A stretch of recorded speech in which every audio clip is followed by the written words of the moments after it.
اس قلعے کے نیچے ایک اور قلعہ تھا جو انٹھوکھر سے موسوم تھا۔ یہ دونوں قدیم قلعے تھے جو ڈوگروں کے بلتستان پر حملہ آور ہونے سے پہلے تعمیر ہوئے تھے۔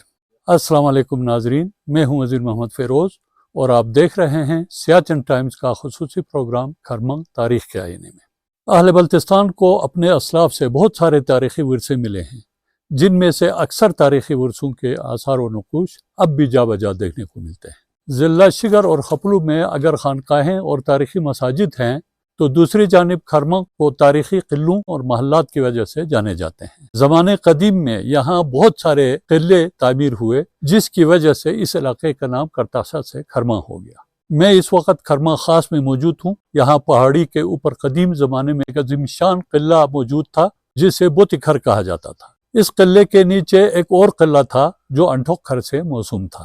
یہ دونوں قدیم قلعے تھے جو ڈوگروں کے بلتستان پر حملہ آور ہونے سے پہلے تعمیر ہوئے تھے۔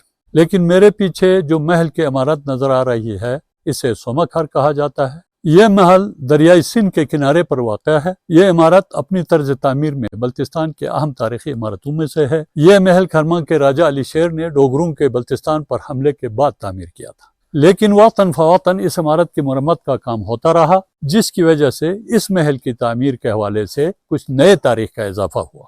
لیکن یہ محل راجہ علی شیر خان کے دور میں ہی تعمیر ہوا ہے، کیونکہ ڈوگرا حکمرانوں کی جانب سے بلتستان بھر میں اونچے مقامات پر موجود تمام محلوں کے بجائے نچلے مقامات پر محل تعمیر کرنے کا حکم جاری ہوا، تو کھرمہ کے راجہ علی شیر نے اپنی خواہش کے مطابق اس محل کو لب دریا تعمیر کیا تھا۔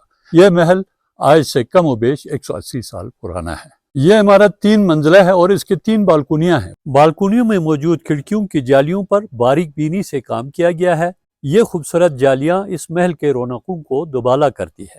کھڑکیوں کے علاوہ چھتوں اور دروازوں پر بھی مغل، کشمیری، ایرانی اور مقامی طرز کے خوبصورت نقش دیکھنے کو ملتے ہیں۔ محل سے چند قدم فاصلے پر ہی وہ تاریخی چوپال موجود ہے جہاں چنار کے درخت کے نیچے بیٹھ کر اہل علاقہ معاشی معاملات زیر غور لاتے تھے، اور یہیں پر ہی ہنرمند افراد اپنے فن کے کرتب دکھاتے تھے۔ کھرمہ سے متعلق اس طرح کے تاریخی مقامات کے بارے میں جاننے کے لیے دیکھتے رہیے گا سیاچن ٹائمز۔